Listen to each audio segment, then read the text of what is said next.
Hello viewers, तो स्वागत है मेरे वीडियो लेक्चर सीरीज में। और आज हम लोग बात करने वाले हैं हिस्ट्री का चैप्टर 1, जिसका नाम है rise of nationalism in Europe.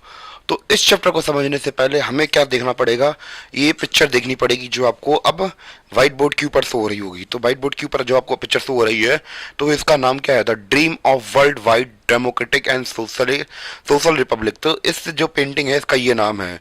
तो अब हम लोग बात करें कि सबसे पहले चैप्टर में इस पेंटिंग के बारे में बात की गई है। तो ये पेंटिंग क्या है, इसको सबसे पहले हम लोग बहुत अच्छे से समझते हैं कि क्या है ये पेंटिंग।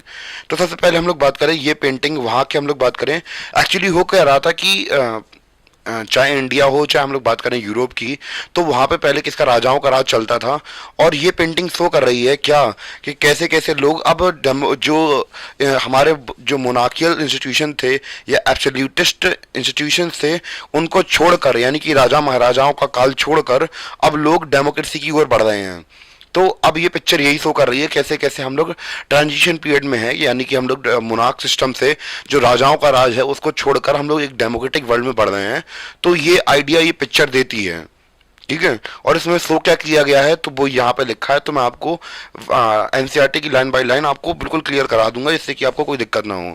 तो सबसे पहले पेंटिंग का नाम क्या है, the dream of the world wide democratic and socialist republic. तो एक तरीके से जैसे कि हम लोग बात करें हमारे इंडिया में जब हमारा देश आज़ाद होने वाला था, तो हमारे यहाँ के जो कविकार थे, जो हम लोग बात करें एक्टिविस्ट थे, तो उन्होंने भारत माता का पोर्ट्रेट तैयार किया था। आप लोगों ने खुद देखा होगा, 2 रुपये का सिक्का आता था पहले, तो उसमें कैसे भारत माता बनी होती थी, एक लेडी बनी होती थी जो कि झंडा, तिरंगा झंडा लिए रहती थी। तो भारत माता का सिंबलाइज किया था हमने उसे। तो वो सब ऐसे ही एक तरीके से लोगों के बीच में देश के लिए प्यार जगाने के लिए ऐसे सिंबल्स का इस्तेमाल किया जाता है। तो हम लोग बात करें जैसे इस पिक्चर में आपको दिख रहा होगा कि एक लेडी खड़ी हुई है, तो वो भी एक फ्रांस की हम लोग बात करें कि देवी की तरह दिखाई गई हैं। जिससे कि हम लोग बात करें, जैसे हम लोग भारत माता बनाया था, तो एक तरीके से आज़ादी का या फिर हम लोग बात करें देश का प्रतीक बना दिया जाता है, डेमोक्रेसी का प्रतीक बना दिया हमने उन्हें। तो ये है। तो the first print of the series shows the people of Europe and America, men and women of all ages and social classes, marching in a long train and offering homage to the Statue of Liberty as they pass by it। तो अब इस paragraph या फिर हम लोग बात करें इस लाइन का मतलब क्या है, इसको समझते हैं। सबसे पहले हम लोग बात करें कि ये जो पेंटिंग में हम लोग बात करें लोग जो दिखाए जा रहे हैं वो सीरीज में चल रहे हैं। और कहाँ के लोग हैं, यूरोप और अमेरिका के लोग हैं। और इसमें आदमी, औरत और सभी एजेस के लोग जुड़े हुए हैं और सभी सोशल क्लास के लोग जुड़े हुए हैं, यानी कि भेदभाव नहीं है उनके बीच में। और ये लोग रास्ते से जा रहे हैं, यानी कि हम लोग जैसे बचपन में नहीं एक के पीछे टंग जाते थे, फिर कहते थे आओ ट्रेन चली अपनी छुक छुक छुक छुक। तो वैसे ही ये लोग मतलब एक लाइन बना के एक क्यू में जा रहे हैं, एक लाइन बना के। और कहाँ जा रहे हैं, ये हम लोग बात करें कि मार्च करते हुए जा रहे हैं। ये लोग मार्च मतलब क्या होता है, जब कोई सेना चलती है ऐसे ऐसे करके तो उसे क्या बोलते हैं, मार्चिंग बोलते हैं। तो मार्च करते हुए जा रहे हैं किसके पास, हम लोग बात करें स्टैचू ऑफ लिबर्टी के आगे निकलने की मतलब पास से जा रहे हैं। और श्रद्धांजलि, होमेज मतलब क्या होता है, श्रद्धांजलि दे रहे हैं एक तरीके से किसको, स्टैचू ऑफ लिबर्टी को। तो भैया थोड़ी स्टैचू ऑफ लिबर्टी थोड़ी अलग दिख सकती है, तो पेंटर की इमेजिनेशन थी, रियल वाली स्टैचू ऑफ लिबर्टी नहीं थी।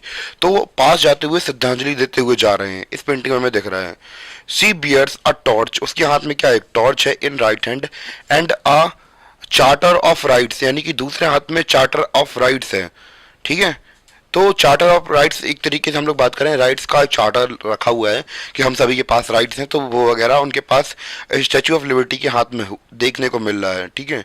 On the earth in the foreground of image on the earth. तो हमें नीचे क्या दिख रहे हैं, हमें कुछ नीचे इमेजेस दिख रही हैं। जैसे लाइव पे हमें सेटर्ड मतलब होता है कचरा, remains of symbols of absolutist institution, यानी कि हमें इस पिक्चर के अंदर देखने को क्या मिल रहा है, हमें इस पिक्चर को देखने को मिल रहा है इसके नीचे कुछ हमें यहाँ पर टुकड़े देखने को मिल रहे हैं जैसे ताज वगैरह। तो अब ये ताज किसका सिंबल है, तो ऑब्वियसली बात है हम लोग बचपन से देखते हुए आए हैं कि ताज सिंबल किसका होता है, ये सिंबल होता है राजा महाराजाओं का। यानी कि अब जो लोग हैं वो क्या इस जो राजा महाराजा का काल था उसको छोड़कर जा रहे हैं, यानी कि अब वो नहीं चाहते कि उनके ऊपर कोई रूल करे, कोई राजा हो। एब्सोल्यूटिस्ट कौन होता है? एब्सोल्यूटिस्ट कौन होता है? जिसके आगे कोई की नहीं चलती, यानी कि जो वो कह दे तो वो ही होता है, अटल होता है। तो अब वो ऐसे इंस्टीट्यूशंस को छोड़ के लोग जा रहे हैं और ये कचड़े की तरह नीचे फैले या फिर कहें बिखरे हुए डले हैं नीचे। तो ये कुछ हमारी पेंटिंग कहती है, और भी हम लोग बात करेंगे इस पेंटिंग के बारे में। पहले इतना नोट कर लीजिए कि और पेंटिंग क्या कह रही है, क्योंकि हमारा चैप्टर इसी पेंटिंग से स्टार्ट है। पहले हम लोग ये समझ लेंगे कि जो हम लोग बात करें उस समय के जो आर्टिस्ट थे वो अपनी पेंटिंग में क्या शो करना चाहते थे, हम लोग वो देख रहे हैं अभी। तो उस समय की काल की जो पेंटिंग है वही है ये।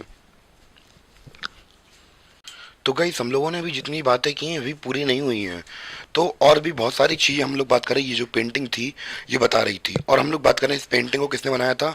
सर्गियो ने बनाया था। और ये जो पेंटिंग है वो किसको दिखा रही है? ये ये एक्चुअली यूटोपियन विजन को दिखा रही है। तो क्या है यूटोपियन विजन, इसको पहले समझते हैं। तो यूटोपियन विजन एक तरीके से हम लोग ये समझ सकते हैं राम राज की तरह है। जैसे हम लोग देखते हैं कि एक आइडियलिस्टिक, या फिर हम लोग बात करें एक आदर्श दुनिया। जैसे हम लोग बात करें आदर्श क्या होता है, एक तरीके से हम लोग बात चले कि जैसे श्री राम है, तो श्री राम क्या है? एक आइडियल मैन है। तो अब धर्म क्या कहता है कि जो आदमी है उनको श्री राम की तरह बनना है। तो भैया अब हम लोग बात करने वाले हैं कि इस पेंटिंग के अंदर जो हमारे जो पेंटर है वो यूटोपियन विजन यानी कि एक आइडियलिस्ट कंट्री बता रहा है कि जितनी भी कंट्री है उसको कैसा होना चाहिए। तो उसका एक विजन है कि जो कंट्रीज हैं या फिर हम लोग बात करें नेशंस हैं या फिर किंगडम्स हैं, वो किसमें एक उसके जो आइडियलिस्टिक वर्ड है। तो यूटोपियन जो विजन है, एक यूटोपियन विजन क्या है? एक ऐसी कंट्री जहाँ पे सब कुछ आइडियलिस्ट हो। आइडियलिस्ट का मतलब आदर्शवाद हो, यानी कि सब कुछ अच्छा हो, अच्छा कुछ भी बुरा ना हो। तो एक ऐसा विजन है किसका? हमारे पेंटर का, जिसका नाम सर्गियो है। तो सर्गियो जो हमारा है उसका विजन है ये, उसका विजन का नाम क्या है? यूटोपियन विजन है, ठीक है। और हम लोगों ने अभी तक जितनी बात कर ली थी वो तो ठीक है, और उसके आगे बात कर लेते हैं। तो आपको यार छोटा मोटा दिख रहा होगा, तो मैं लास्ट में अभी कटआउट डाल दूंगा इसका नोट्स में पीडीएफ टाइप में, तो आप लोग देख लेना, ठीक है। आई थिंक इतना क्लियर दिख रहा होगा अभी भी। तो फिर भी मैं एक लाइन रीड करता जा रहा, जिससे कि आपको समझने में भी प्रॉब्लम ना हो और नोट्स बनाने में कोई दिक्कत ना हो। जैसे हम लोग देखें यहाँ पे क्या लिखा है? The people of the world are grouped as distinct nations identified through their flags. तो हम लोग बात करें कि यहाँ पे हम लोग बात करें दुनिया के अलग अलग नेशंस इकट्ठे हो रहे हैं, और उनको आइडेंटिफाई किया सकता है। भैया कैसे आइडेंटिफाई किया जा सकता है? उनके फ्लैग्स के थ्रू। हम लोगों को पिक्चर में दिख रही थी क्या? लोग फ्लैग्स लिए घूम रहे थे, और क्या लेके घूम रहे थे? कॉस्ट्यूम, नेशनल कॉस्ट्यूम्स पहन के घूम रहे हैं यहाँ पे। तो हम लोग उनको उनके नेशनल फ्लैग से सिंबलाइज करते, एक तरीके से आइडेंटिफाई कर सकते हैं।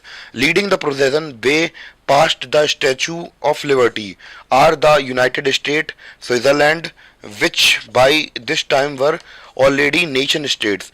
तो अब भैया यहाँ पे ये बहुत लाइन खास हो जाती है। तो जैसे यहाँ पे जो नाम लिखे हैं, हम लोग बात करें यूनाइटेड स्टेट्स, स्विट्जरलैंड। तो जैसे कि आपको इमेज में अभी हमने पहले दिखाई थी, तो इमेज के अंदर आपको क्या दिख रहा था? इमेज के अंदर ये दिख रहा था कि जो कंट्रीज हैं, कुछ कंट्रीज क्या है पहले उसके आगे पहुंच चुकी हैं। यानी कि हमें आपको इमेज में क्या दिख रहा है? एक स्टैचू है, स्टैचू के आगे जो लोग निकल चुके हैं, इनके मतलब जो हम लोग बात कर सरगियो है, उसका कहने का मतलब ये है कि ये जो हम लोग बात करें कंट्रीज या फिर नेशंस जो कि उसके आगे निकल चुके हैं, स्टैचू के आगे, वो पहले ही फ्री हो चुके हैं। और जो भैया इसके लाइन में पीछे हैं वो भी फ्री नहीं हुए हैं, फ्री होने की कोशिश कर रहे हैं। और जो आगे निकल चुके हैं वो कौन है? वो हम लोग बात करें फ्री नेशन स्टेट है हमारे। जैसे कौन? United state. तो हमें पता है कि जो हम लोग बात करें सबसे हम लोग बात करें ब्रिटिश से बहुत पहले ही आजाद हो गए थे। कौन?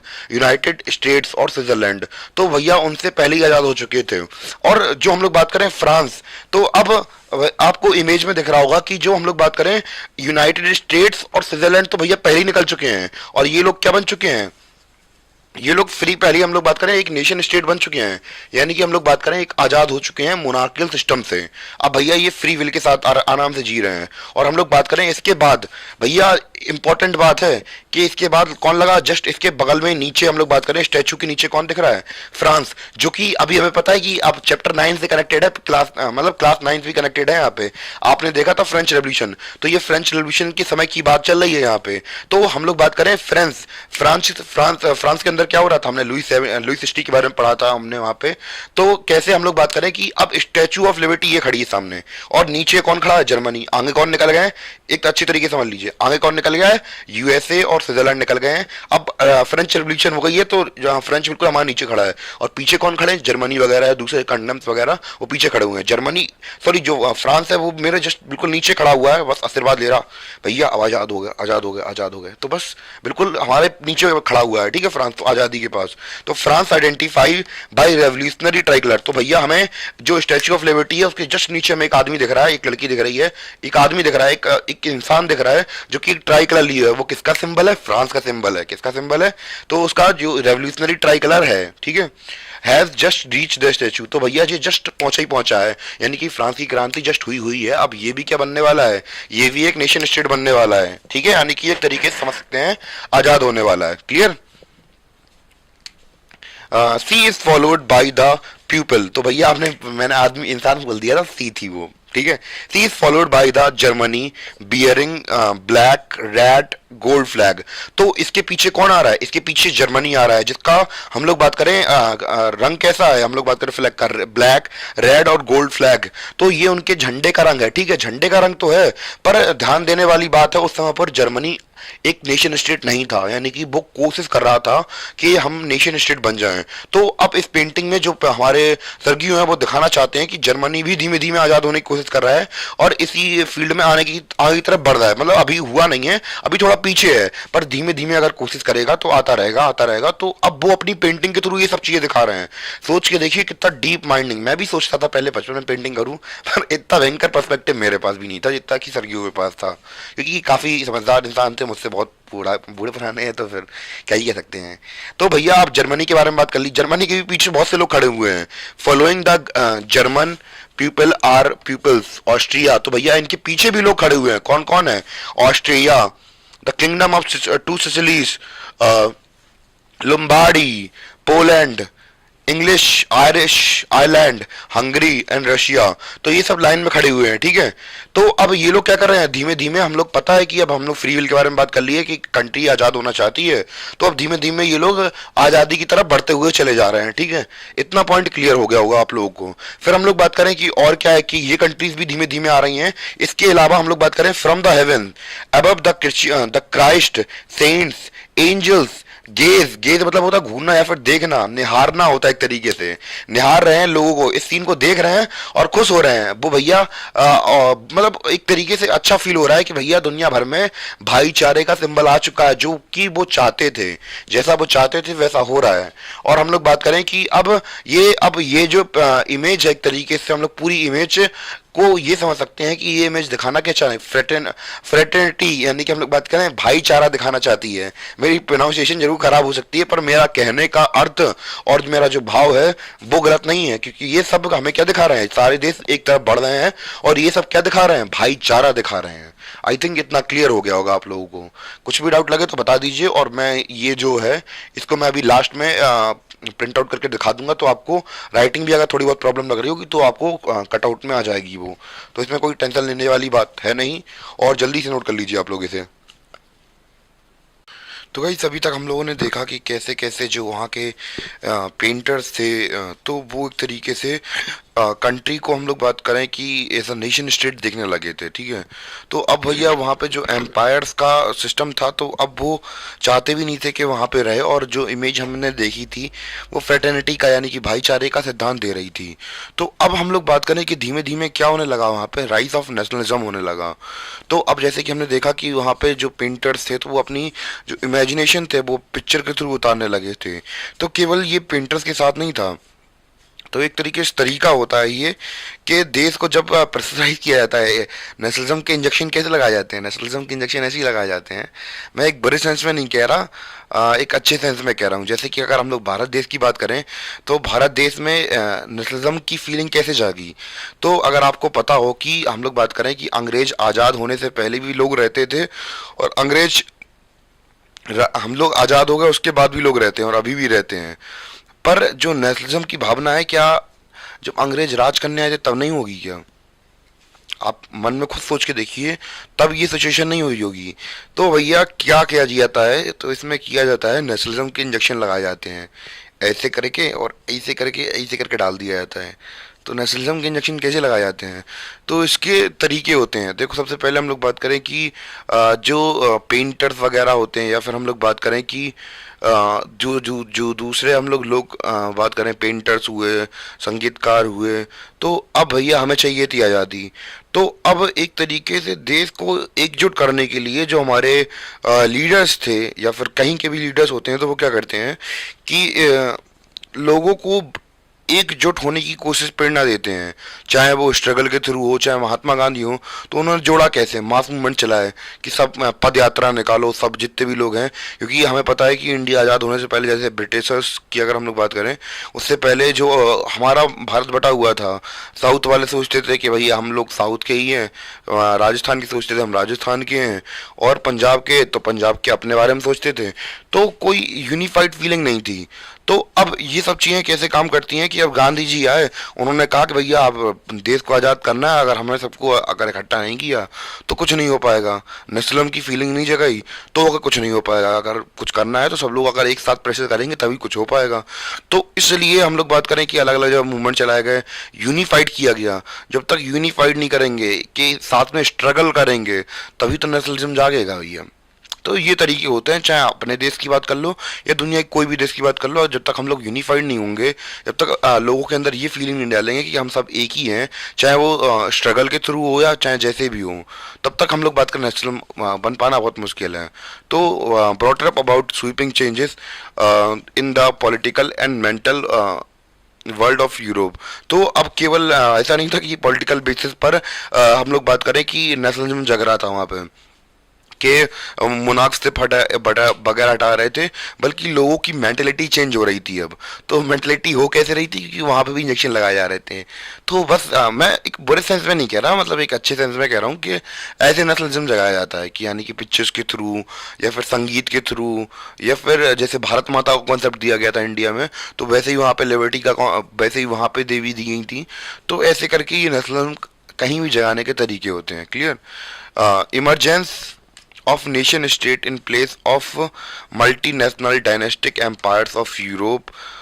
तो अब हम लोग देख रहे थे कि अब वहाँ पे क्या हो रहा था, नेशन स्टेट का उदय हो रहा था। इमरजेंस किसका हो रहा था? नेशन स्टेट का उदय हो रहा था। अब वहाँ पे जो मल्टी डायनेस्टिक रूल डायनेस्टीज थी, एम्पायर से, अब वो क्या कर रहे थे, खत्म हो रहे थे धीमे धीमे। और वहाँ पे क्या बढ़ रहा था, अब धीमे धीमे वहाँ पे नेशन स्टेट बढ़ रहे थे। एक तरीके से हम लोग बात करें मॉडर्न मॉडर्न स्टेट्स, तो ये जो वर्ड्स हैं मॉडर्न स्टेट और नेशन स्टेट, तो हम लोग इन्हें सिनोनिम की तरह कभी कभी इस्तेमाल कर लेते हैं। ज़्यादा टेक्निकल मत जाना, ठीक है? Majority of citizens and not only its rulers came to develop a sense of common identity and shared history और डिसेंट। तो इस बेसिस पे हम लोग बात करें कि अब इसके अलावा भी काफ़ी सारी चीज़ें हो सकती हैं, स्ट्रगल्स हो सकते हैं, हिस्ट्री हो सकती है, कल्चर हो सकती है। तो इसके बेसिस पे हम लोग बात करें, नेशन स्टेट का कॉन्सेप्ट डेवलप किया जा सकता है, कि अब के हम लोगों की सेम हिस्ट्री है, सेम कल्चर है, तो इसलिए हम लोग क्या बना लेंगे, सेम नेशन स्टेट बना लेंगे। तो जैसे कि हमें पेंटिंग में दिख भी रहा था कि पिक्चर हमें डिनोट करती थी या फिर बताती थी कि कैसे कैसे अलग अलग कंट्री के लोग एक साथ आ रहे हैं। और यही पेंटर की मतलब दिखाने की इच्छा थी कि सब लोग अब फ्रेटर्निटी का मतलब सिम्बलाइज कर रहे हैं एक तरीके से। अब धीमे धीमे बस पेंटर भी यही चाहते थे, फिर हम लोग बात करें बाकी लोग भी यही चाहते थे कि भैया अब नेशन स्टेट बन जाए और सब लोग भाईचारे की तरह अपनी अपनी गवर्नमेंट संभालें और आराम से रहें, कोई दिक्कत नहीं है, सबकी अपनी अपनी सरकार हो। बस ये जो मोनार्कशिप का रूलर था ये खत्म हो जाए, बस केवल लोगों के पास खुद के पास इतने राइट्स आ जाएं, अच्छे से रह सकें, बस यही है।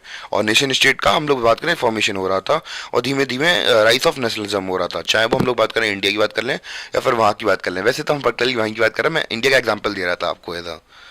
उम्मीद है कि आपको इतना समझ में आ गया हो। तो वही हम लोग चीज़ें बात कर रहे थे, और नेशन स्टेट का कॉन्सेप्ट हमने देख ही लिया था कि एक कलेक्टिव आइडेंटिटी की हम लोग बात करें, सेंस ऑफ कलेक्टिव आइडेंटिटी बन रही थी लोगों के अंदर। तो हमारा क्या था, नेशन स्टेट बन रहे थे धीमे धीमे। पर हम लोग बात करें, क्या लगता है आपको कि नेशन स्टेट बनना है, फिर हम लोग बात करना क्या हम लोग पहले भाईचारा नहीं था ये? जैसे कि यहाँ पे लिखा हुआ भी है मैंने कि this is a commonness did not exist from time memorial. तो अब ये जो फीलिंग थी भाईचारे की, ये नेशनलिज्म की, तो ये क्या फीलिंग पहले नहीं थी? तो हम लोग बात करें पहले नहीं थी। पहले क्यों नहीं थी? क्योंकि पहले हम लोग एक इंडिविजुअल की तरह देखते थे चीज़ों को, और बाद में क्या हुआ कि ऐसे लीडर्स आए जिन्होंने हमें बताया, जैसे कि हमने अभी हाल बात की थी कि जैसे हम लोग बात करें कि इंडिया के अंदर अलग अलग पार्ट्स में जैसे हम लोग बात करें अंग्रेज जीत रहे थे, चाहे वो बिहार हो चाहे बंगाल हो। अब बिहार के ऊपर अटैक हो रहा तो बंगाल वाले कुछ नहीं कर रहे हैं, बंगाल के ऊपर अटैक हो रहा तो आंध्र प्रदेश वाले कुछ नहीं कर रहे हैं। तो अब उन्हें कोई मतलब नहीं था, क्योंकि उस समय पर हम लोग बात करें पहले एम्पायर एग्जिस्ट करते थे, तो उन्हें इतनी ज़्यादा प्रॉब्लम एसोसिएट था भी नहीं कि कुछ आइडेंटिटी हो। जैसे कि अगर आज हम लोग बात करें कि अगर उत्तर प्रदेश के ऊपर अटैक हो गया तो अजय मुंबई अकेला थोड़ा ना बैठेगा, दिल्ली अकेली थोड़ा ना बैठेगी, वो देखेगी और अटैक करेगी, क्योंकि भैया सेंट्रल गवर्नमेंट की जिम्मेदारी है, अगर कोई स्टेट के ऊपर अटैक होता है तो उनके ऊपर अटैक माना जाता है, तो फिर ये उनकी जिम्मेदारी है। तो पहले ऐसा नहीं था, क्यों? क्योंकि भैया कोई ऐसा था ही नहीं बताने के लिए। या फिर हम लोग बात करें कि पहले एसोसिएट करते थे अपने आप को एज अ मोनार्क की तरह, यानी कि हम लोग बात करें मोनार्क से एसोसिएट करते थे कि हमारा ये मोनार्क है और ये रही, और दूसरे मोनार्क के लिए हमें कुछ नहीं करना है। तो ये सीन चला था। बाद में क्या हुआ कि नेशन स्टेट की आइडेंटिटी बन गई कि हमारे लीडर्स आए, तो लीडर्स ने बहुत सारे हम लोग बात करें हमारे साथ स्ट्रगल्स किए। It was force through struggles through actions of leader and the common people. तो अब कॉमन पीपल ने साथ में जो स्ट्रगल्स किए, और जैसे हम लोग बात करें कि हमारे देश की, अगर हम लोग बात करें कि हमारे देश के अंदर अंग्रेजों ने पहले राज किया, और पहले तो एक कलेक्टिव आइडेंटिटी नहीं थी। बाद में हमारे लीडर्स आए तो और उन्होंने यात्राएं की या अलग अलग मेथड से लोगों को जोड़ा, जागरूक किया। तो अब जब कलेक्टिव फीलिंग ऐसे करके फोर्स किया जाता है, तो अब कोई यहाँ पे लिखा हुआ भी है टाइम मेमोरियल नहीं थी, यानी कि हम लोग बात करें पहले ये आइडेंटिटी एग्जिस्ट नहीं करती थी। हमारे लीडर्स आए, उन्होंने हमें बताया कि ऐसे सोचना है, ऐसी चीज़ें करनी है, तो एक कलेक्टिव आइडेंटिटी, तब एक दिमाग में क्रक्स आया कि हाँ इंडिया ऐसी कोई चीज़ होती है, और वहाँ पे यूरोप में कि ये जो नेशन स्टेट होती है ऐसी चीज़ें होती हैं। तो अब जाके लोगों को मन में एक कलेक्टिव आइडेंटिटी क्या हुई, बनना स्टार्ट हुई, और जैसे ही बनना स्टार्ट हुई वैसे ही हम लोग बात करें नेशन स्टेट बनना स्टार्ट हो गया। यानी कि पहले क्या थी, कोई ऐसी आइडेंटिटी नहीं होती थी, हमारे लीडर्स आए और हमारे स्ट्रगल्स के थ्रू हमने एक कलेक्टिव आइडेंटिटी बनाई एक नेशन की, कि हम लोग सभी लोग एक देश से बिलोंग करते हैं, ठीक है। तो यही हमारे चैप्टर की थीम है। क्या है थीम? तो the diverse processes which nation states and nationalism came into being into being in 19th century Europe. तो ऐसे करके हम लोग बात करें, इस चैप्टर की थीम ही यही है, हम लोग बात करें कि कैसे अलग अलग प्रोसेस से हम लोग बात करें यूरोप गुजरा, और वहाँ पे क्या आया, नेशनलिज्म, या फिर हम लोग बात करें कि ये सारी चीज़ें 19th सेंचुरी में नेशनलिज्म वहाँ पे आया। तो ये सारी चीज़ें हमने देखी। इतना आई थिंक क्लियर हो गया होगा आपको कि जो नेशनलिज्म था वो क्या है और कैसे वहाँ पे डेवलप हुआ। क्लियर? तो फटाफट इसे जल्दी से नोट कर लीजिए जिसे मैं थोड़ा आगे करा सकूं। उम्मीद है कि आपको अच्छे समझ में आ रहा हो। अगर आपको कुछ भी डाउट लग रहा हो कि हाँ सर यहाँ पे प्रॉब्लम आ रही है कि आपके वीडियो थोड़े शॉर्ट आ रहे हैं, तो पहले मैं ऐसे ही छोटे छोटे एपिसोड में थोड़ा कट कट करके बना दे रहा, और लास्ट में मर्ज अप कर दूंगा, तो फिर आपको सारी चीज़ें एकदम से क्लियर हो जाएंगी। जब तक के लिए शॉर्ट वीडियो से काम चलाइए आप लोग। तो कहीं जैसा कि अभी तक हम लोगों ने देखा कि कैसे कैसे जो वहाँ के हम लोग बात करें पेंटर्स वगैरह थे, तो एक आइडिया प्रिपेयर कर रहे थे। अगर हम लोग बात करें कि हम लोगों ने वो पेंटिंग स्टार्टिंग में क्यों पढ़ी, तो मोटिव यही था पढ़ने का स्टार्टिंग में, क्योंकि हम लोग बात करें कि अगर एक कोई सिंबल की तरह अगर कोई चीज़ कोई फॉर्म कर देता है, तो बाद में हम लोग क्या करते हैं, उसी को फॉलो करने लगते हैं, तो उसी चीज़ को अचीव कर लेते हैं। तो एज अ सिंबल के तौर पर हमने वो पेंटिंग बता दी कि हाँ ऐसे ऐसे चीज़ें स्टार्ट हुई थी वहाँ पे, और ऐसे ऐसी चीज़ें वर्क की, ठीक है। तो बाद में धीमे धीमे वहाँ पे फैलने लगी चीज़ें। और अब हम लोग बात करने वाले हैं कि यहाँ पे केवल केवल पेंटिंग्स नहीं थी, कुछ ऐसे वगैरह भी लिखे गए थे। जैसे अर्नेस्ट रेनन की बात करें, तो जैसे कि हम लोग बात करें कि अर्नेस्ट रेनन के बारे में बात करें, तो यहाँ पे जैसे कि आपको अब थोड़ा मैं हट जाता हूँ, तो यहाँ पे वाइट बोर्ड में आपको कैसे हो रहा होगा, एक ऐसे से हो रहा होगा, जो कि ऐसे लिखा है किसने, अर्नेस्ट रेनन ने लिखा है। इन्होंने केवल ये नहीं कहा है कि कोई नेशन कब होता है, तो भैया हम लोग बात करें कि कोई नेशन ये नहीं होता है कि कोई रिलीजन, रेस, टेरिटरी की बेसिस पे होता है। इवन ही हम लोग बात करें सेक्रीफाइसेस, डिवोटेशन, और हम लोग बात करें बहुत ज़्यादा सेक्रीफाइस देते हैं, तो उसके बेसिस पर भी हम लोग बात करें नेशन बन सकता है। जैसे कि हम लोग बात करें केवल और केवल रेस या लैंग्वेज की बेसिस पे नहीं होता है। और इवन कि हम लोग बात करें सेक्रीफाइस कैसे दिए और ये सारी चीज़ें कैसे दी, और इससे भी नेशन बनता है। तो ये मैंने आपको ऐसे दिखा दिया। और हम लोग बात करें कि जो अब हम लोग बात करने वाले हैं हमारे टॉपिक्स के बारे में, कि हम लोग क्या क्या इस चैप्टर के अंदर पढ़ने वाले हैं, ठीक है, तो हम लोग बात करें कि सबसे पहले हमारा टॉपिक क्या रहने वाला है, यानी कि हम लोग इस चैप्टर को कॉन्कर कैसे करेंगे, फिर हम लोग बात करें खत्म कैसे करेंगे। सबसे पहला हमारा टॉपिक होने वाला है French revolution and the idea of nation. तो सबसे पहले हम लोग फ्रेंच रेवोल्यूशन के बारे में बात करेंगे। तो जैसे कि हमें पता है कि अब पर्टिकुलरली हम लोग यूरोप में नेशनलिज्म की बात कर रहे हैं, पर जो यूएसए है वो यूरोप में नहीं पड़ता, आपको पता हो नॉर्थ अमेरिका में पड़ता है वो। ठीक है, तो अब जब वो यहाँ पे नहीं पढ़ता है तो उसी से मोटिवेट होकर हम लोग बात करें कि पहली बार चाहिए एक आइडियल स्टेट क्या बन गया था, यूएसए बन गया था।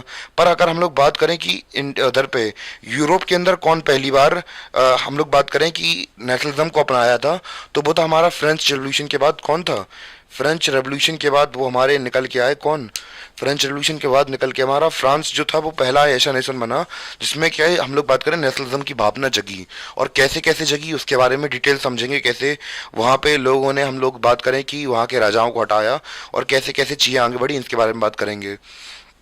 The making of nationalism in Europe, तो कैसे कैसे नेशनलिज्म यूरोप के अंदर फैला। और हम लोग बात करें कैसे कैसे इंजेक्शन लगाए गए, जैसे कि मैंने आपको पहले ही बताया था इंजेक्शन नहीं लगाए जाते हैं नेशनलिज्म के, तो भैया वो नेशनलिज्म के इंजेक्शन लगाए गए यूरोप में, उसके बारे में बात करेंगे कैसे कैसे कौन कौन से तरीके से नेशनलिज्म फैलाया गया वहाँ पे। और हम लोग बात करें कि फिर इसके बाद बात करेंगे, अब जब हम लोग बात करें नेशनलिज्म बन ही रहा था तो अब भैया वहाँ पे एरिस्टोक्रेसी और नई मिडिल क्लास एज इमर्ज करके आई। और जब इमर्ज करके आएगी, अब पहले क्या होता था अमीर और बहुत ज़्यादा गरीब लोग होते थे, अब बीच वाली क्लास निकल के आई जो कि रेवोल्यूशन करेंगे। अब जब रेवोल्यूशन करेंगे तो अब हम लोग बात करें कि अब यहाँ पे लिबरल नेशनलिज्म के बारे में बात करेंगे हम लोग। ठीक है, फिर जब हम लोग बात करें जब ये लोग रेवोल्यूशन करने लगेंगे और फिर हम लोग बात करें अब उनके विरोध में, अब हम लोग बात करें जब नई क्लास इमर्ज होकर आएगी तो उनकी नई आइडियोलॉजी होगी, तो नई आइडियोलॉजी होगी तो उनको अपोज करने के लिए कंजर्वेटिव, यानी हम लोग बात करें कंजर्वेटिज्म के बारे में बात करेंगे हम आफ्टर 1815। यानी कि कंजर्वेटिज्म क्या होता है कि कंजर्वेटिव जो चीज़ें पहले से चली आ रही हैं उन्हीं चीज़ों को मानना, वही चीज़ अच्छी होती हैं, ये चीज़ को मानना कंजर्वेटिज्म कहलाता है। तो अब वो लोग अब नई पीढ़ी वाले आ रहे थे, अब उनका विरोध कौन कर रहा था, कंजर्वेटिव, जो कंजर्वेटिव थे वो उनका विरोध कर रहे थे। अब जब जब दोनों आपस में टकराएंगे तो क्या होगा, रेवोल्यूशनरीज निकल के आएंगे, मतलब रेवोल्यूशन होंगे वहाँ पे बहुत ज़्यादा। ठीक है, फिर इसके बाद हम लोग देखेंगे द एज ऑफ रेवोल्यूशन, तो कैसे कैसे रेवोल्यूशन अगर करेंगे उसके बारे में बात करेंगे। तो यहाँ तक हम लोगों ने 1830 तक के बारे में पढ़ लेंगे और 1830 से लेकर 1848 तक हम लोग यहाँ से पढ़ेंगे। फिर जैसे कि हम लोग बात करें romantic imagination of national feeling, तो भैया आप रोमांटिक जो लोग आप लोग सोच रहे हैं वो रोमांटिक नहीं है, दूसरा रोमांटिक सीन चल रहा है यहाँ पर। ठीक है, हंगर हार्डशिप और पॉपुलर रिवोल्ट वगैरह के बारे में बात करेंगे, कौन कौन से रिवोल्ट वगैरह वहाँ पे हो रहे थे।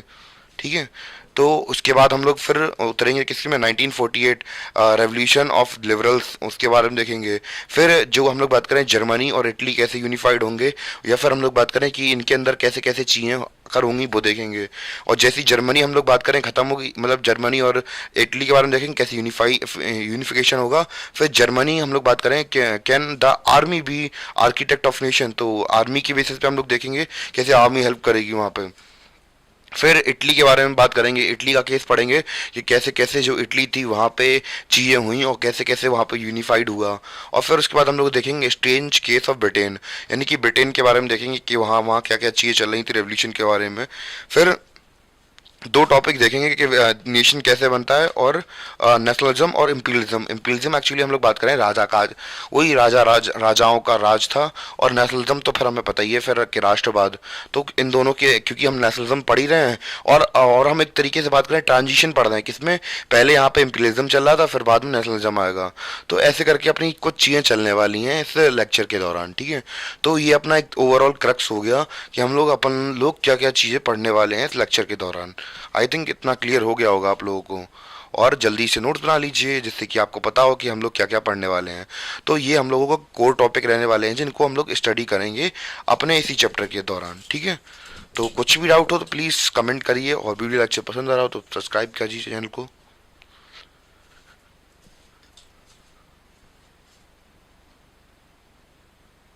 तो तो जैसे कि हम लोग बात कर ही चुके हैं कि जो फ्रेंच रेवोल्यूशन है वही हम लोग बात करें एक तरीके से इग्निशन वाला पॉइंट है, यानी कि हम लोग बात करें एक चिंगारी का काम किया जिसने कि पूरे यूरोप के अंदर नेशनलिज्म की भावना की। तो जैसा कि हमें पता है कि जो यूएसए है वो बहुत पहले ही आज़ाद हो चुका था और अपने आप को क्या कर चुका था, एक नेशन बना चुका था। और क्यों हो चुका था इसके बारे में बात जानना बहुत ज़रूरी है, क्योंकि भैया जैसे आपको पता है कि आपके दोस्त बहुत ज़्यादा ख़राब हैं और हम शब्द इस्तेमाल नहीं करने वाले हैं। वो ऐसे हैं कि आप पढ़ रहे होंगे तो क्या करेंगे महाराज कि आपको पकड़ के जबरदस्ती घसीट ले जाएंगे, भैया आओ चलो घूमने चलें, खेलने चलें, कुछ भी बहाना करके, ऐसे बहाना करके आपको ले जाएंगे। अगर यूएसए यूरोप में हुआ होता तो अड़ोसी पड़ोसी देश क्या कर लेते, उसे अपने बहकावे में ला के फिर से मुनाक बना देते। पर खुशकिस्मती से हम लोग बात करें कि यूएसए यूरोप का पार्ट नहीं था और नॉर्थ अमेरिका का पार्ट था, इसलिए हम लोग बात करें कि वहाँ पे डेमोक्रेसी सर्वाइव कर गई।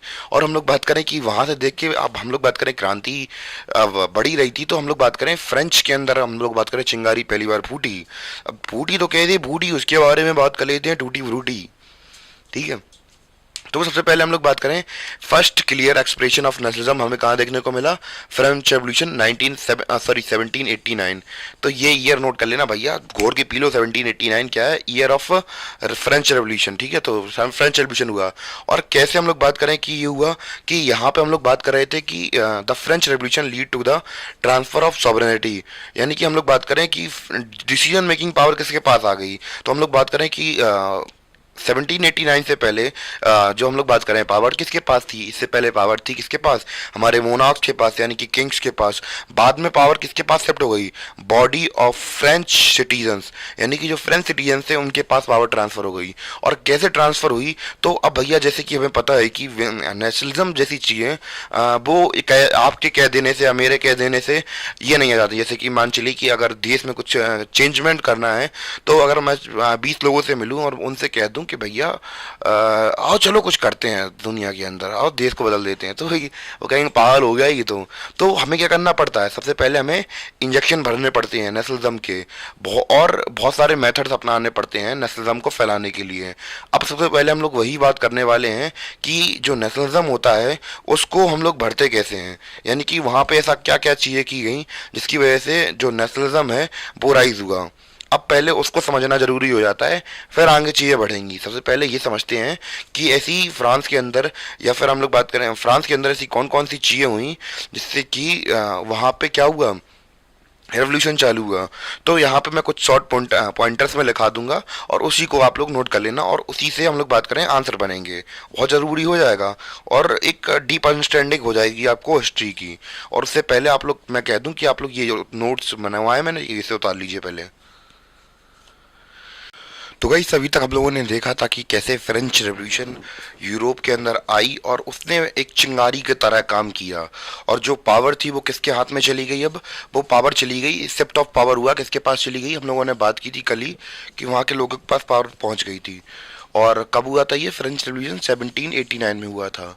अब हम लोग बात करें कि अब कोई पावर पहुंचती है तो अब पावर तो पहुंच गई, अब कलेक्टिव आइडेंटिटी कैसे बनाओगे आप, collective identity in the sense कि अभी तक मान चलिए कि एक एक मोहल्ला मान लीजिए, ठीक है। तो अब मोहल्ले के लोग इकट्ठे होंगे क्यों, क्योंकि मोहल्ले का पानी चला जाएगा। तो फिर एक लोग जब 7 लोग एक तरीके से हम लोग बात करें, जब हमें किसी को भी अगर एक साथ लाना होता है, जैसे 2 ग्रुप के पीपल हैं एक साथ लाना हो, तो उनके सामने क्या रख दो, एक सिंपल एक काम करो, दोनों के एनिमी एक कर दो, अपने आप भाई भाई बन जाएंगे। तो सबसे बेस्ट तरीका यही होता है किसी को एक करने का।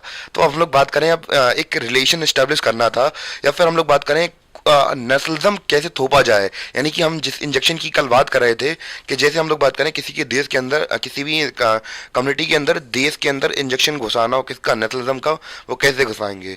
अगर आप लोग साइकोलॉजी में पर्टिकुलरली जाएंगे तो उसमें आइडेंटिटीज होती हैं, यानी कि हम लोग किसी आइडेंटिटी को, मतलब एक तो 2 तरीके से आइडेंटिटी हम पे थोपी जाती हैं।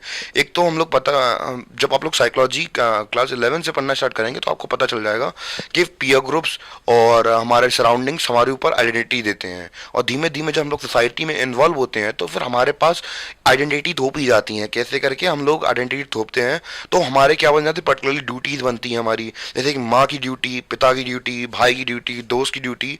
तो ऐसे करके हम लोग बात करें जिसके साथ हम लोग रहते हैं, जैसे हम लोग अपने दोस्तों के साथ जब कभी टाइम स्पेंड करते हैं तो हमारे दिमाग में एक आइडेंटिटी चलती है साइकोलॉजिकल लेवल पर कि हम क्या है, उसके दोस्त हैं सामने वाले के साथ, तो हमारा बिहेवियर कुछ अलग निकलता है, यानी कि गाली भी दे सकते हैं उस वक्त में हम।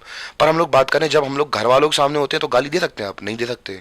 तो एक पर्टिकुलरली आइडेंटिटी जनरेट होती है किसी भी चीज के साथ या किसी भी किसी की सराउंडिंग के साथ। हम लोग बात करें हमारे दिमाग में आइडेंटिटीज वर्क कर रही होती है परमानेंट हमारी कॉन्शियसनेस के अंदर, ठीक है। तो अब भैया आप देश के अंदर किसी पर्टिकुलरली कम्युनिटी या फिर किसी इंडिविजुअल या फिर हम लोग बात करें ग्रुप के अंदर कैसे नेशनलिज्म की जो आइडेंटिटी है उसको जनरेट किया जाएगा, और उसके बारे में बात करेंगे कि कैसे कैसे फ्रेंच रेवोल्यूशन के बाद लोगों के अंदर नेशनलिज्म की आइडेंटिटी डाली गई कि भैया हम लोग क्या है, एक ही लैंड को बिलोंग करते हैं, एक ही नेशन का पार्ट है। जैसे कि हम लोग बात करें कि अगर हम लोग एक पर्टिकुलरली कंट्री के लेवल पर देखें, जैसे कि हमें पता है कि पूरे जो इंटरनेशनल लॉस हमें पता है जुड़े हुए हैं सबके सब कंट्रीज यूएन के थ्रू, पर हम लोग बात करें क्या सभी लोग एक दूसरे की हेल्प करते हैं? नहीं करते हैं। जब वो तो केवल अपना फायदा देखते हैं। क्यों देखते हैं पता है? क्योंकि जो सेंटर में पावर बैठी है वर्ल्ड, अगर कोई ऐसा एक वर्ल्ड लीडर आ जाए जो कि सारी कंट्रीज को कंट्रोल करे, उसके पास थोड़ी पावर एक्स्ट्रा में हो। अगर हम लोग इंडियन जो पॉलिटी का स्ट्रक्चर देखते हैं तो हमें पता है कि जो पावर्स हैं वो डिस्ट्रीब्यूटेड हैं स्टेट गवर्नमेंट और सेंट्रल गवर्नमेंट में, ठीक है। तो सेंट्रल गवर्नमेंट के पास ज़्यादा पावर है, इसलिए हम लोग बात करें एक कलेक्टिव आइडेंटिटी बनी हुई है। स्टेट के बीच में इतने ज़्यादा मुद्दे यानी कि बात स्टेट के बीच में भी होते हैं, जैसे कंट्री के लेवल पर होते हैं, पर इतने नहीं बढ़ पाते हैं। क्यों नहीं बढ़ पाते? क्योंकि ज़्यादा पावर किसके पास में? सेंटर के पास में है। वैसे ही हम लोग बात करें कि अभी अगर वर्ल्ड लीडर्स की बात की जाए तो जो कंट्रीज़ हैं वो अभी बिखरी हुई हैं, सबके पास इक्वल पावर्स नहीं है। एक्चुअली हमें पता है कि जिनके पास रिसोर्सेज ज़्यादा है वो पावर को एंजॉय कर रहे हैं, पर सेंटर की अगर एक अथॉरिटी अगर बीच में बैठ जाए, पावरफुल हो, जो ऑल पावरफुल हो, जो सबको कंट्रोल कर सके, तो फिर हम लोग बात करें कि जो वॉर जैसी सिचुएशंस है, ये सारी सिचुएशन अपने आप खत्म हो जाएंगी। क्राइसिस कुछ नहीं बचेगा, सब कुछ। क्योंकि हम लोग अगर जब एक पूरा भाईचारा बना लेंगे तो कहीं प्रॉब्लम नहीं होने वाली है। तो वैसे ही हम लोग बात करें यहाँ पे भी क्या कर रहे थे ये लोग? कलेक्टिव आइडेंटिटी डेवलप करवा रहे देश के अंदर। अगर हम लोग यही वर्ल्ड लेवल पे अंदर करवा दें, दुनिया की सारी प्रॉब्लम खत्म हो जाएंगी कुछ दिनों के अंदर, ठीक है। तो अब हम लोग उसको छोड़ देते हैं, इस पे आते हैं कि कैसे कैसे हम लोग बात करें मेथड्स अपनाई जाएंगे कि सेंस ऑफ कलेक्टिव आइडेंटिटी बनाई जाए। अगर यही वर्ल्ड लेवल पे हो जाए भैया, आज के आज यूटोपिया बन जाएगा। आज के आज हम लोग बात करें रामराज खड़ा हो जाएगा यहाँ पे पूरी दुनिया में, कोई दिक्कत नहीं होने वाली है अगर कुछ ऐसे ही मेथड्स का इस्तेमाल करने लगे हम लोग। तो हम लोग बात करें कौन कौन से इंजेक्शन डाले गए थे। सबसे पहले द आइडिया ऑफ ला पार्टरी, यानी कि फादरलैंड। जैसे कि हम लोग भारत देश को एक माता की तरह देखते हैं, एक आइडेंटिटी बनाई गई थी कि हाँ भारत जो कंट्री है ऐसा माता है हमारे लिए। तो वैसे ही हम लोग बात करें कि फादरलैंड का कॉन्सेप्ट डेवलप किया गया लोगों के बीच में। और किसका? ले सिटियोयन का, यानी कि सिटीजन के, हमारे यहाँ के क्या होंगे? सिटीजन होंगे। Emphasis the notion of United community, कि हम लोग एक यूनाइटेड एक नोशन क्रिएट करेंगे, किसका? यूनाइटेड कम्युनिटी का। तो लोगों के अंदर सिटीजन कि आप लोग सिटीजन है और ये धरती हमारी क्या है? फादरलैंड है। तो जैसे कि हमारे देश में, हमारे इंडिया की अगर पर्टिकुलरली बात करूं तो हमारे देश में भारत माता कॉन्सेप्ट बनाया गया, वैसे ही हम लोग बात करें कि यहाँ पे फादरलैंड का कॉन्सेप्ट बनाया गया, ठीक है। United community enjoying equal rights under the constitution. तो भैया अब ऑब्वियस सी बात है, इक्वल राइट्स जब हम लोग के पास सभी के पास बराबर के अधिकार होंगे तो एक सेंस ऑफ कलेक्टिविटी नहीं दिखेगी कि जो मेरे पास अधिकार हैं वो मेरे भाई के पास भी हैं। तो अब हम लोग इस बीच में प्रॉब्लम तो होने वाली नहीं है। अगर मेरी जगह उसको पावर मिल जाती ज़्यादा, मेरे भाई को पावर मिल जाती, तो मुझे बुरा लगता या नहीं लगता? ऑब्वियसली बात है, लगता मुझे। तो फिर हम लोग बात करें कलेक्टिव आइडेंटिटी नहीं बन पाती। पर यहाँ पे क्या मिल रहा है? एक कॉन्स्टिट्यूशन के अंदर में हमें इक्वल राइट दिए जा रहे हैं, तो एक कलेक्टिव आइडेंटिटी बनाने की कोशिश की जा रही है। बात समझ में आ रही है? एक कलेक्टिव आइडेंटिटी बनाने की कोशिश की जा रही है यहाँ पे। दूसरा पॉइंट देखते हैं, दूसरा पॉइंट क्या कह रहा? A new French flag tricolour was chosen to replace the former royal standards. तो हम लोग बात करें कि किसी भी कंट्री में रहिए आप लोग, या फिर हम लोग बात करें कहीं भी राजा महाराजा रहे हो, तो आपने देखा होगा कि उनके लिए झंडा बहुत महत्वपूर्ण होता है। आपने सुना होगा कि आप लोग इंडियन फ्लैग की डिसरिस्पेक्ट नहीं कर सकते हैं। क्यों नहीं कर सकते हैं? इसका बहुत बड़ा इंपॉर्टेंस होता है, एक देश का सिंबल होता है, एक आइडिया, हम लोग बात करें एक आइडेंटिटी का फॉर्मुलेशन होता है झंडा। It is a very important part of our एक तरीके से नेशन, या फिर हम लोग बात करें अगर आपकी कोई टेरिटरी है, जैसे मैं हूं अपनी, मैं अपनी बात करूं, या फिर मैं कोई कंट्री बनाता हूं, तो उसके लिए जो सबसे इंपॉर्टेंट चीज होगी पता है क्या होगा? लोग कुछ भी कहें पर उसका जो फ्लैग होता है बहुत बड़ी आइडेंटिटी होता है किसी कंट्री के लिए, कि एक तरीके से मुझे रिप्रेजेंट करती है वो फ्लैग। तो जैसे कि आप लोग किसी भी एम्पायर को देखें, या आप लोगों ने राजा महाराजा की या गेम्स ऑफ थ्रोन देखी हो, तो आपको पता होगा कि हर एक राज्य का अपना खुद का एक फ्लैग होता है। तो फ्लैग एक आइडेंटिटी देता है किसी भी एम्पायर को, किसी कंट्री को, या किसी देश को। तो अब भैया यहाँ पे क्या कराया गया? नया फ्लैग बनाया गया, यानी कि अभी तक जो फ्रीडम का जो सिंबल होता है वो हमारे माइंड टेल ही चलता है। तो एक झंडा हमें एक साकार आकृति देता है क्या? वास्तविकता की। यानी कि ये क्या है, अगर हमने कोई कंट्री बनाई है, मैंने कोई कंट्री बनाई है, तो मैं उसका क्या फ्लैग बनाऊंगा? यानी कि अब मैं मानसिक लेवल पर छोड़कर फिजिकल वर्ल्ड में, मेंटली छोड़कर अब फिजिकली आपको दिखा रहा हूं कि ये मेरी आइडियोलॉजी है, मेरी कंट्री की ये फिलॉसफी होने वाली, जो मेरी विचारधारा थी अब मेरे फ्लैग के साथ एसोसिएट हो गई है। क्लियर करना बात, बहुत इंपॉर्टेंट आइडेंटिटी होती है फ्लैग किसी कंट्री का, एक तरीके से फिजिकल रिप्रेजेंटेशन होती है मेरी आइडियोलॉजी का। बहुत बड़ा कॉन्सेप्ट है ये, मेरी आइडियोलॉजी का विजुअल या फिर फिजिकल अपीरियंस क्या है? मेरा फ्लैग है। मेरी जो आइडियोलॉजीज हैं वो मेरे फ्लैग के साथ एसोसिएटेड हैं। जैसे कि हम लोग बात करें नाजी फ्लैग, तो उनकी जो विचारधारा थी उनके फ्लैग के साथ एसोसिएटेड होती थी। ठीक है, कि उनकी, जैसे हम लोग बात करें कॉन्स्टिट्यूशन का, अगर आप लोगों ने पढ़ा हो तो कॉन्स्टिट्यूशन से पहले उसका प्रियम्बल होता है, तो कॉन्स्टिट्यूशन की समरी देता है क्या?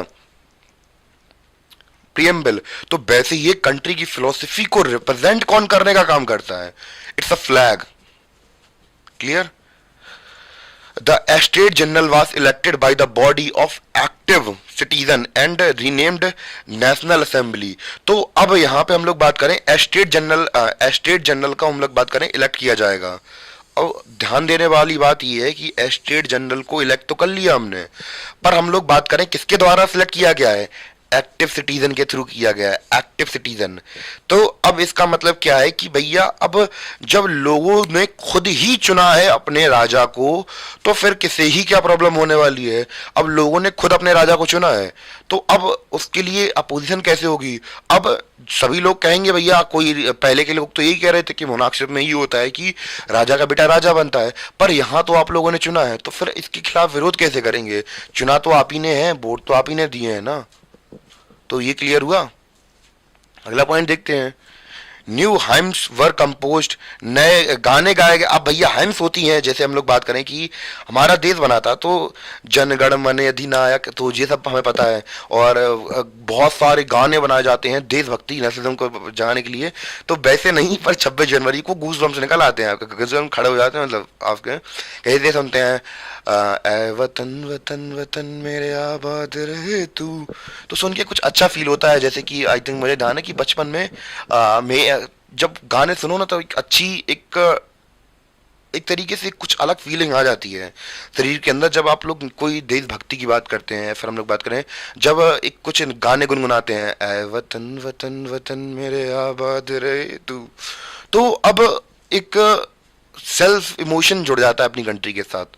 तो बहुत एक इफेक्टिव तरीका होता है किसी भी कंट्री को गाने से सेलिब्रेट करवा दो भैया, लिटरली बहुत मजा आता है जब आप गाने वगैरह सुनो देशभक्ति के, तो एक अटैचमेंट जुड़ जाती है किसके साथ? कंट्री के साथ। क्लियर? या फिर हम लोग बात करें जैसे हम लोग बात करें कि ऐ मेरे वतन के लोगों जरा आंख में भर लो पानी, जो शहीद हुए हैं उनकी जरा याद करो कुर्बानी।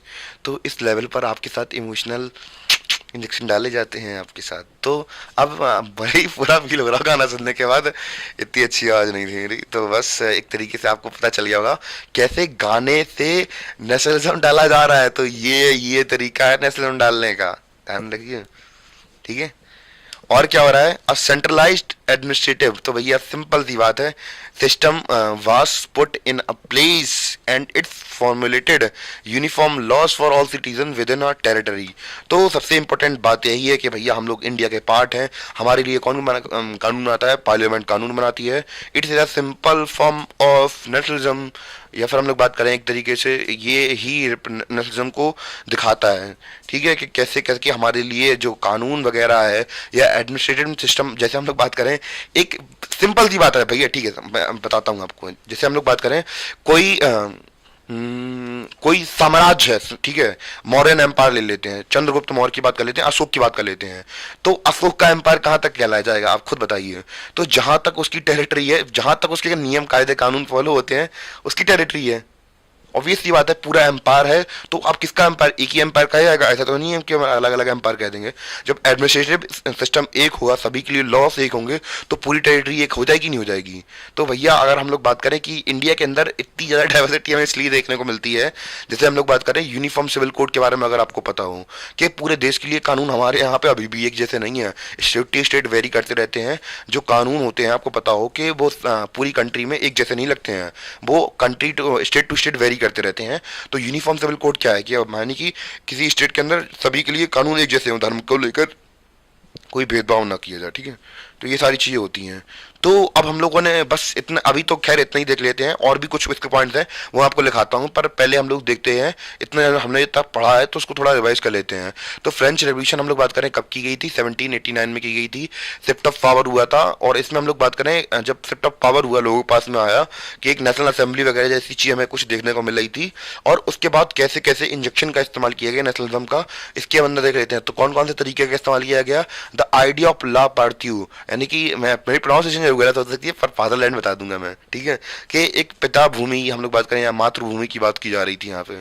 तो द सिटीजन का कॉन्सेप्ट किया गया कि जो भैया यूनिफाइड कम्युनिटी बनाई, यूनिफाइड यूनाइटेड कम्युनिटी का क्रिएशन हो, जिसमें कि हम लोग इक्वल राइट्स को इंजॉय कर सकें अंडर अ कॉन्स्टिट्यूशन। दूसरा हमने क्या देखा? फ्रेंच फ्लैग बनाया गया ट्राई कलर का, जो कि रिप्लेस किया गया रॉयल जो हमारा फ्लैग था उसको हटाकर, और स्टेट जनरल इलेक्ट की गई किसके द्वारा? हम लोग बात करें एक्टिव सिटीजन के द्वारा, और उसे हम लोग नाम दिया गया किसे? नेशनल असेंबली का। नए गाने बनाए गए, ओथ लिए गई, taken by matrix commanded all in the name of nation, देश के नाम पर नहीं शपथ वगैरह करवाई जाती हैं, वो सारी चीज़ें। तो ऐसे करके सारी चीज़ें हुई। लास्ट पॉइंट क्या देखा हमने? सेंट्रलाइज्ड एडमिनिस्ट्रेटिव सिस्टम देखा, और इसमें हमने देखा कि यूनिफाइड लॉस लाए गए, सभी सिटीजन बराबर हुए, और मतलब सभी सिटीजन के लिए जो लॉस बनने थे टेरिटरी के अंदर वो फिक्स कर दिए गए। आई थिंक इतना क्लियर हो गया होगा, तो प्लीज़ इतना नोट कर लीजिए, फिर मैं आगे कराता हूँ।